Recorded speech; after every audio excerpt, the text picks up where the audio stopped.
Syiar Islam di negara ini bertambah teguh dan menyerlah. Beta ingin tegaskan bahawa negara Brunei Darussalam adalah sebuah negara yang molek, yang sentiasa mementingkan ibadat kepada Allah. Kesultanan Islam yang masih bertahan hingga kini dan menjadi negara kaya adalah Kesultanan Brunei Darussalam. Diawali dengan perdamaian yang diserukan Islam, adalah nama ibu kota Brunei yang disebut Darussalam. Ini adalah oasis hijau di mana harmoni dan toleransi tergambar dengan perasaan persahabatan dan cinta abadi untuk orang-orang Brunei. Kehangatan, keramahan, dan keamanan menjadi keteladanan di negara muslim ini.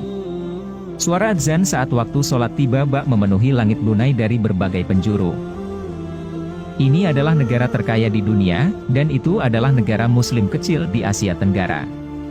Ibu kotanya adalah Bandar Seri Begawan, dijuluki Darussalam. Namun keputusan Brunei untuk menerapkan hukum pidana Islam tentu tidak lepas dari kritik dunia barat seperti 2014 silam, dan media-media internasional juga memberitakan adanya ancaman boikot dari para selebritis Hollywood terhadap jaringan The Beverly Hills Hotel yang dimiliki Sultan Hasan Al-Bolkiah.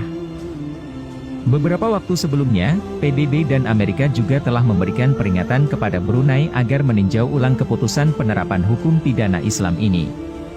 Kesemuanya itu didasarkan pada alasan bahwa hukum pidana Islam dianggap bertentangan dengan nilai-nilai hak asasi manusia, atau yang disebut dengan HAM. Tentu, HAM yang dimaksud oleh Barat adalah HAM berdasarkan perspektif mereka. Kesalahan Barat selama ini adalah memaksakan ide-ide mereka agar menjadi ide global dan harus diikuti oleh seluruh dunia, termasuk masalah HAM ini. Padahal, jika mau ditilik lebih dalam, HAM Barat memiliki banyak perbedaan dengan HAM dalam Islam.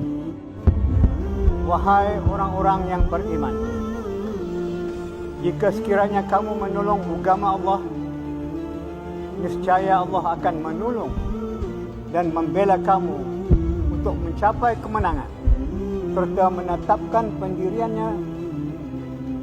kamu dalam membela kebenaran. HAM Barat lebih menitik beratkan pada sisi-sisi kebinatangan manusia, seperti kebebasan seks dengan siapa saja, termasuk sesama jenis. Ini terbukti dengan bentuk keberatan yang paling dipermasalahkan oleh AS dan PBB adalah hukuman rajam bagi pezina, pelaku homoseksual dan sodomi. Islam memandang manusia sebagai makhluk terbaik ciptaan Tuhan. Sebagai makhluk terbaik, manusia diberikan hak-hak yang tidak diberikan oleh makhluk-makhluk lainnya, sebagaimana yang telah Allah firmankan dalam surat Al-Isra. Makhluk-makhluk yang lain mungkin hanya diberi hak hidup saja, tapi manusia diberi hak hidup, hak berpikir, hak beragama, hak memiliki, dan hak untuk memanfaatkan dan mengeksplorasi alam untuk kepentingan mereka. Dengan hak yang sedemikian istimewa, maka manusia harus mempunyai satu sistem untuk menjaga dan memeliharanya. Hukum Islam ditetapkan bukan untuk menyiksa manusia, hukuman yang tegas dimaksudkan untuk memberikan efek jera kepada pelaku dan ketakutan kepada orang lain. Dengan efek jera tersebut, maka diharapkan akan lahir ketenangan dan rasa aman antar para anggota masyarakat. Dari sinilah landasan awal lahirnya kehidupan bermasyarakat yang aman, damai, sentosa dan sejahtera. Dengan demikian, maka hukum Islam sejatinya sangat humanis. Hukum Islam tidak diturunkan kecuali untuk kebaikan manusia, menjaga hak-hak asasi mereka. Hak beragama, hak berpikir, hak berketurunan, hak hidup, dan hak kepemilikan. Selama ini, yang sering dipersepsikan sebagai contoh negara yang menerapkan hukum Islam secara penuh adalah Saudi Arabia. Namun, Saudi yang mengikuti mazhab fikih Hambali dan mazhab akidah Wahabi memberikan stigma sebagai negara yang kaku dan rigid. Disadari atau tidak, kondisi ini menimbulkan suatu pemikiran bahwa seperti itulah jika hukum Islam ditegakkan di suatu negara. Sehingga ada kesan, hukum Islam dipersepsikan sebagai sebuah hukum yang sadis dan ganas. Sedikit-sedikit serba haram, bid'ah atau potong tangan. Belum lagi letak geografi Saudi yang berada di kawasan Timur Tengah, di mana berdekatan dengan sumber-sumber konflik global seperti Palestina, Irak, Suriah dan Mesir, memberikan persepsi bahwa ajaran Islam seakan-akan jauh dari nilai-nilai perdamaian. Tentu ini berbeda dengan Brunei Darussalam. Brunei mengikuti mazhab fikih Syafi'i yang terkenal sangat lentur dan adaptif terhadap adat istiadat dan kemaslahatan setempat. Mazhab akidah yang diikuti Brunei juga Asy'ari yang cukup terbuka dengan penalaran akal. Belum lagi, letak geografis Brunei yang berada di Asia Tenggara dengan tradisi Melayunya dicitrakan sebagai bangsa yang ramah, damai dan jauh dari zona konflik global.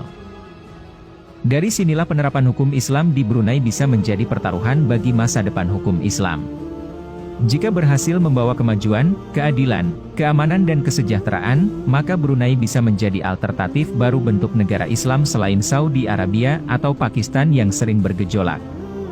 Jauh dari zona konflik global memberikan peluang bagi Brunei untuk mensinergikan ajaran-ajaran Islam dan nilai-nilai kedamaian. Jika berhasil, Brunei akan menjadi prototipe baru bagi penerapan hukum Islam di era modern ini. Dan itu bisa jadi akan menarik perhatian negara-negara Islam lain untuk mengikutinya. Selain itu, doktrin bahwa ajaran Islam tidak hanya terbatas pada masyarakat Arab, tetapi untuk semua umat manusia di seluruh penjuru tempat tidak akan lagi bisa terbantahkan. Disinilah kenapa respon Barat, aktivis HAM nampak begitu ketakutan mendapatkan Brunei menerapkan hukum jenayah syariah ini. Menurut sejarah, Islam masuk ke Brunei Darussalam pada tahun 977 melalui jalur timur Asia Tenggara oleh pedagang-pedagang dari negeri Cina. Semenjak Raja Awang Alang Betatar memeluk agama Islam dan berganti nama menjadi Muhammad Shah. Setelah itulah Islam menjadi agama resmi sekaligus sistem bernegara. Islam berkembang pesat di Brunei setelah Kesultanan Malaka yang pernah menjadi pusat ajaran Islam jatuh ke tangan Portugis pada tahun 1511. Setelah keruntuhan Malaka, banyak tokoh agama Islam yang akhirnya pindah ke Brunei. Pasca jatuhnya Malaka, Brunei akhirnya mengambil alih kekuasaan di Malaka. Kemajuan Kesultanan Brunei Darussalam berawal sejak pemerintahan Raja ketiga, Sultan Syarif Ali pada tahun 1425. Hal tersebut dikarenakan Sultan sebelumnya mengawinkan Sultan Syarif Ali dengan salah satu keturunan Rasulullah. Perkawinan tersebut yang akhirnya melahirkan keturunan-keturunan berupa Sultan-Sultan Sambas dan Sultan-Sultan Sulu. Kini, wilayah Brunei tidak seluas dahulu. Semua bermula dari perebutan kekuasaan di antara keturunan dan upaya penjajah dari Eropa untuk mengambil wilayah dan menguasai perekonomian Brunei. James Brooke, penjajah dari Inggris mendatangi Sarawak untuk merebut wilayah tersebut pada tahun 1839.